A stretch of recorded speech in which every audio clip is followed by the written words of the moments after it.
Hey! You got any mail for me? Sorry, no mail for you.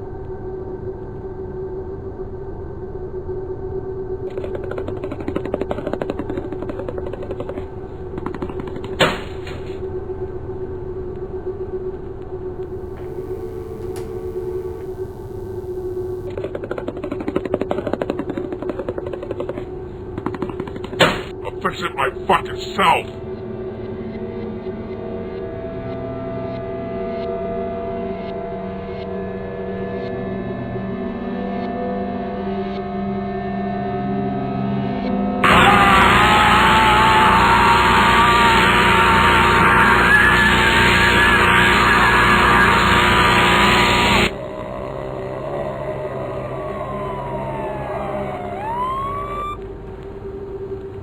Does that hurt you?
Hello. Hey, Agnieszka.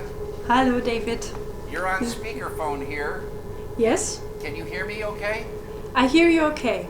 Good. Yes. I'm going to turn this up. But we don't hear you in our room. It is No, because I of know. the translation. I understand. We don't hear that either. There's some problem with the audio, but we're recording it in the camera fine. Okay. And you'll be able to have the tape, Okay. and the audio will be with it. Okay. So I think you'll be okay. Okay. Okay, great. You can widen out now. There Are you recording already? Yes, we're recording. Do you mind if I smoke? If I smoke? Do you mind if I smoke? Of course. No problem. Okay. I don't smoke. You have once mentioned that you need approximately 60 hours for producing one episode of Dumbland, Right. and 2 or 3 days for mixing it. You also said that ideas are coming to you during the process of drawing. But is there an initial impulse, like a specific object perhaps, that inspires you at the beginning? Yes. There's always got to be something that starts you going. Even if you don't know the whole thing, you need an idea to get started. So each episode had a beginning idea. And I think, it's,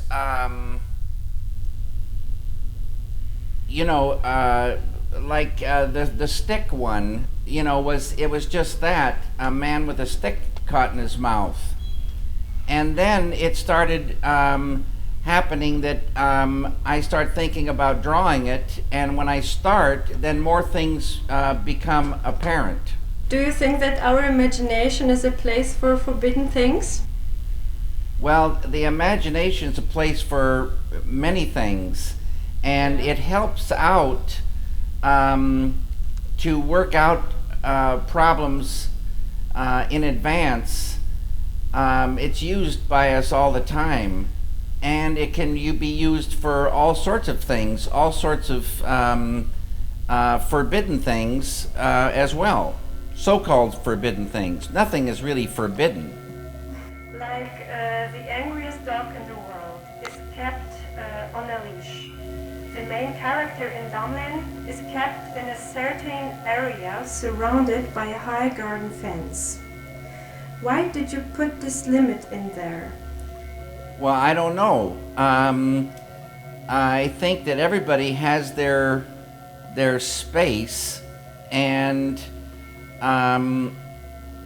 it must be very important to the main character to have this space, and everybody has a that's the boundary, and I guess everybody lives within some sort of boundaries. Do you still have the very first animation you have done with Flash, or the very first design of Dumbland's main character? I'm not sure that I do.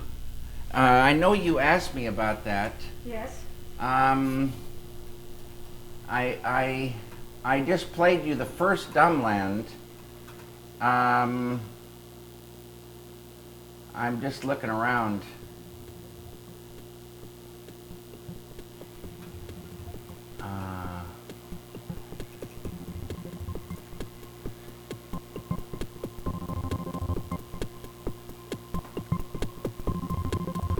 No. Let's see. I don't know that I still have those.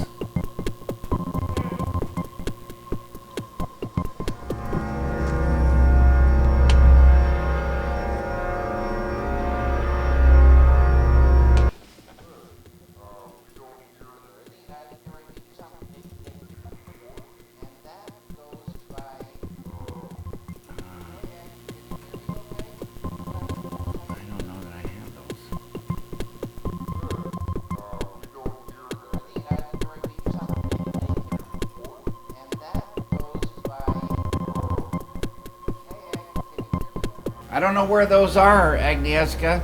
Do you think that people need limits to cope with their lives? Well, sometimes, but I'm thinking, there is a thing of boundlessness, infinite kind of boundlessness, and that's a beautiful thing to think about too. But most people have limits. Okay. And they're sort of comforting in a way.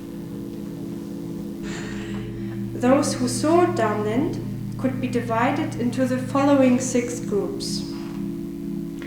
There are some people who don't feel concerned at all, those who watch it but think it's poor in terms of its plot and find it insufficient in aesthetic terms. There are a lot of people who are really amused. Some people are really amused and still want more violence. There are some people who have a strong sense of reality in a certain way. They are laughing, though they know this kind of a portrayed person really exists. And the last group of people who can't watch it for a long time, who feel really touched or violated.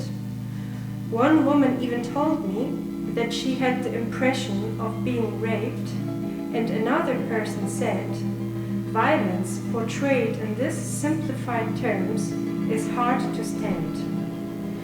Did you expect all these different opinions or reactions to Dumbland?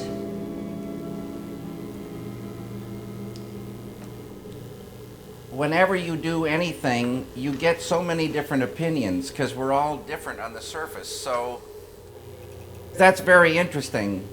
Okay. And that's why I wrote that thing at the beginning of Dumbland to describe, I don't know, let's see if I can find it. Mm-hmm. I'm not sure that I can find it.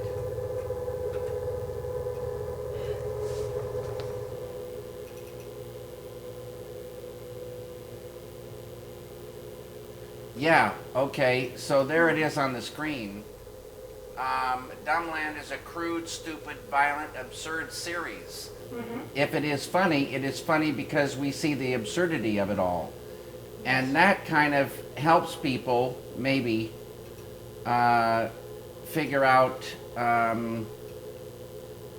that they might not want to watch it. people identify with the main character, even with his negative characteristics. Some wish to be like him. Can you imagine why people identify with him, or why some of them wish to be like him? Well, there's a reaction to certain things in the world, and maybe sometimes we feel like we're victims, and we feel a little bit powerless, and the main character, he doesn't really care about offensive behavior. He just kind of does what he wants, and but he's in a great deal of trouble still. But I think it's just they might sense a certain strange power in him.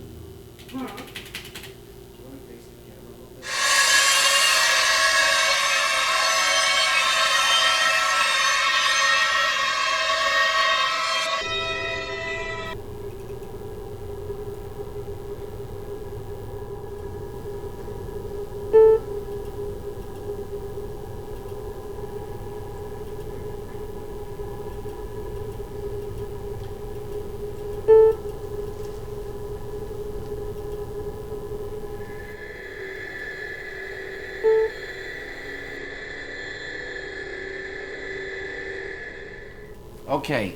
Okay? I'm sorry. Yeah, fine. No problem. So, on the one hand, there is a mixture of insistence, aggressiveness, and brutality here. On the other, there is the so-called simplicity of the black and white drawing. It seems that the simpler the drawing, the more we, as spectators, have to work out its meaning. That is, our imagination has to fill the drawing with details we don't exactly see. However, due to the incredible presence of the main character in Dumbland, I don't need to reflect too much on the subject. He is such a strongly dominating presence that I simplified, do not have time to fill in this image. Please tell me whatever gave you this idea of Dumbland, and how did you develop the protagonist's character? How did you come up with the idea of Dumbland? I don't know when I first got the idea. I sort of don't remember. I think I did some drawings, some sort of cartoon drawings, and this character started conjuring up a world that he lived in, and a kind of a way of being in that world, and it started making me laugh. But all the ideas came, well, a little bit of an idea came at first, but then many ideas came during the drawing of it. So one thing led to another. It wasn't any kind of thing I wanted to say, really. It was just what kind of made me laugh. Concerning the perfect timing in your films, every time I watch it and I'm speechless and in awe. I have only one question on the subject. How often do you watch a sequence to be sure this is the right speed, this one has got the appropriate length? That's a very good question, Agnieszka, and that goes by what I think is intuition. And they say that intuition is the mind and heart working together, and it gives you a feel. And it's a thing that you have to kind of trust, because there's no rules. It's all a feel. And many times you lengthen a shot or shorten a shot just based on this feel. And when I'm drawing, I say the voices either out loud or to myself as it's going, and then I just feel a thing. So it doesn't matter what other people think exactly. It's got to feel correct to me, and then it's finished. Then we go do the voices in the studio, but I've already pretty much tested it out for, like what you were saying, the pacing. Another part of Dumbland includes repetitions. Interestingly enough, some people feel disturbed by these repetitions. Others expect punchlines, points. How important do you consider punchlines in Dumbland? When a thing occurs is very important. And what goes before the thing that needs to occur is just as important. It's all sort of like music. If there's a theme and it goes a certain way, it is got to be beautiful on its own. But what it's doing is it's building towards something, and then when that something occurs, it is more powerful because of what has gone before. And a lot of jokes are this way. You have to set up a joke, you have to prepare it just like in music, and then when the thing happens, it works much better than if it was just the punchline on its own.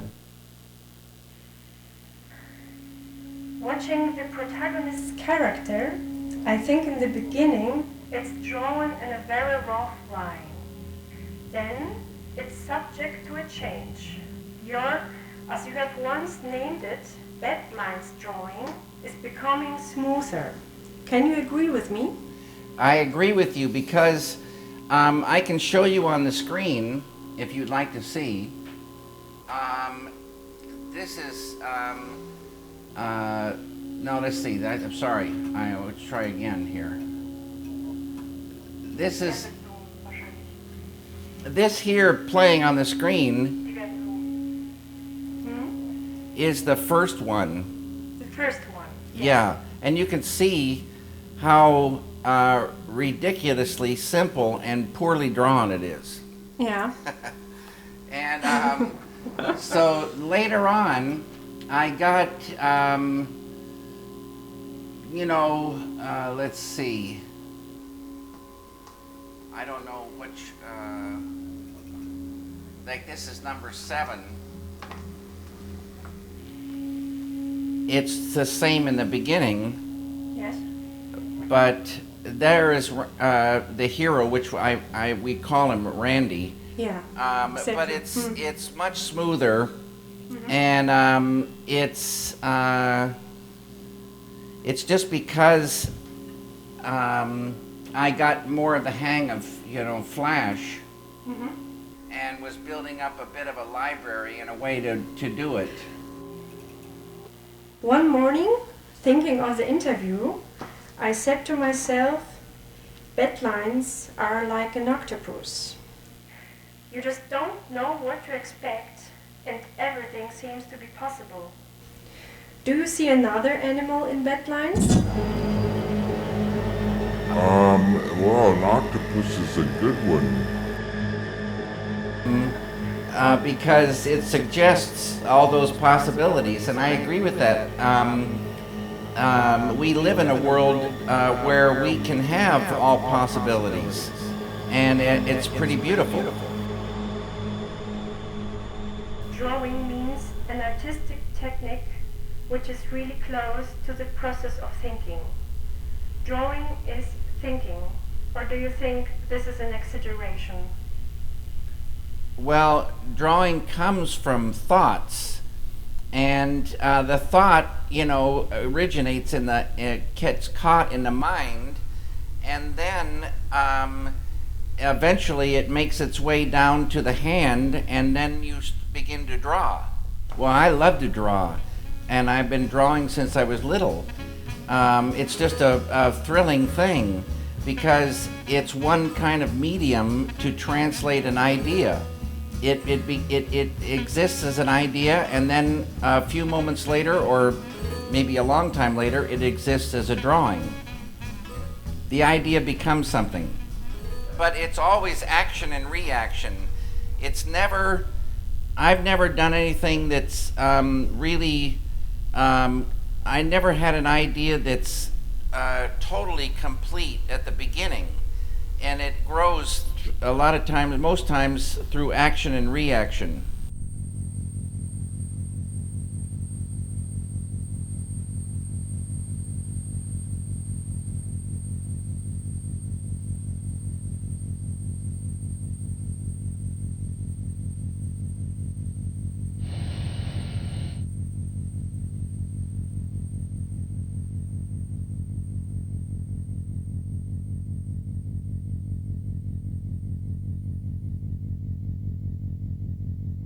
Concerning your artistic aims, they aren't as predictable just as the lines and the events in Dumbland. Could Dumbland continue endlessly? Yeah, but it needs ideas. And it's sometimes, because it takes so long to do them, there's a certain inertia to overcome with each one. And in the beginning, I didn't know how long it was going to take, so I just kind of went forward. And now I know how long it takes, and maybe that inhibits things a little bit. David, I have my questions. I mean, I have no more questions. You have out of questions, Agnieszka. You have a question. Oh, that's great. Ask me, please. Agnieszka, yeah, now they're telling me to face the camera. How you doing, Agnieszka? I'm doing very fine. Can you see my face now? Yes, I see your face. I'll be darned. Okay, so this telephone is on a little wheel thing, so I can move it around. Are you guys going to go out for some coffees now, or are you going to go for some red wine? Well, or some beer? I have to tell you the truth. I just had to drink Polish vodka now. That Polish vodka sounds very good. I was just in Poland, and they gave me a bottle of what they said was very good Polish vodka. But I haven't with this grass inside? Exactly right. This is my favorite one. Yeah, I think it's very good. I had some of it before, and it tastes very good. Yeah. The grass adds a nice flavor to